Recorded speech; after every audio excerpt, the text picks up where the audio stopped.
याच मोहोळ तालुक्याच्या राजकारणामध्ये कृषी उत्पन्न बाजार समितीचा मोठा ठसा आहे आणि याच निवडणुकीच्या अनुषंगानं कृषी उत्पन्न बाजार समितीचे उपसभापती प्रशांत बचुटे आपल्याशी थेट जोडले गेलेत. आपल्याला काय वाटतं या पेनूर जिल्हा परिषद गटाविषयी? नमस्कार.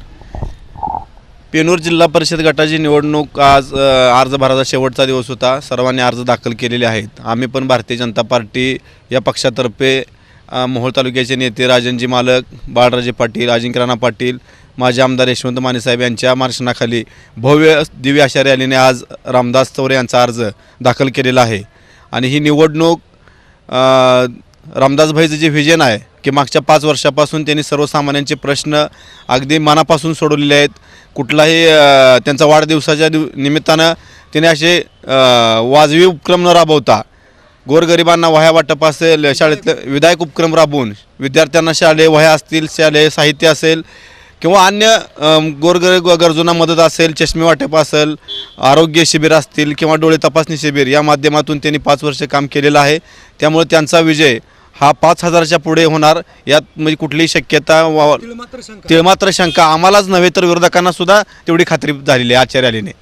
अगदी रॅली, शक्ती प्रदर्शन हे पाहून किंवा विकास कामाचं व्हिजन असल्यामुळे, बळ असल्यामुळे निश्चितपणे 5,000च्या पुढच्या मताधिक्याने रामदासभाई चौरे यांचा विजय होईल असंही या ठिकाणी उपसभापती प्रशांत बचुटे यांनी ठामपणे सांगितलं आहे. फक्त पेनूरचा विचार केला तर प्रचंड मताधिक्याने ही जागा विजय होईल. परंतु आपल्या तालुक्यामध्ये 6 जिल्हा परिषद गट आहे आणि 6 आणि 2 म्हणजे 12 पंचायत समिती गण आहेत. यापैकी म्हणजे 6 आणि 12 हे 18 ह्या जागापैकी भारतीय जनता पार्टी म्हणजेच राजन पाटील यांच्या नेतृत्वाखाली आपल्याला बहुमत मिळण्याची शक्यता वाटते ठामपणे? हो, निश्चितपणे. या मोहोळ तालुक्यामध्ये गेली 30 ते 35 वर्ष झालं माजी आमदार राजनजी मालकांचं वर्चस्व आहे. ते वर्चस्व नुसतं गाजवण्यापुरतं नाही तर त्यांनी विविध संस्था असतील, पतसंस्था असतील, बँका असतील किंवा साखर कारखाने असतील यांच्या माध्यमातून त्यांच्याकडे एक संघटनात्मक मोठी शक्ती आहे. तसेच केंद्रात भारतीय जनता पार्टीचं सरकार आहे, राज्यामध्ये भारतीय जनता पार्टीचं सरकार आहे. सोलापूरचे पालकमंत्री आहेत जयभाऊ गोरे, ते चांगले विकास विजन असणारे नेते आहेत. त्याच्यामुळं आम्हाला 12 अधिक 6 18 जागा आमच्या 100% जिंकून येणार यात तिळमात्र शंका नाही. म्हणजे 18च्या 18 जागा भाजप जिंकेल असं यांचं ठाम मत आहे. परंतु जे लोकसभा आहे किंवा विधानसभेला आपल्याला म्हणजे मताधिक्य कमी मिळालेलं आहे, याविषयी काय सांगू शकता तुम्ही?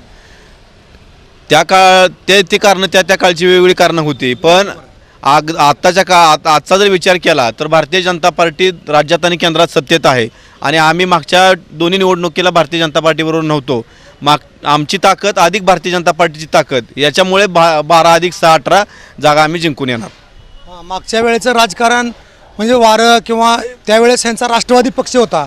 आता भाजप अधिक भाजप म्हणजे पहिले कार्यकर्ते आणि ही ताकद या दोन्ही ताकदीच्या बळावर सगळ्या जागा जिंकू असं ठाम मत या ठिकाणी प्रशांत बचुटे यांनी व्यक्त केलं आहे. कॅमेरामन ईश्वर आंबटसह मी दादासाहेब नीळ, प्रजासेवा न्यूज, सोलापूर.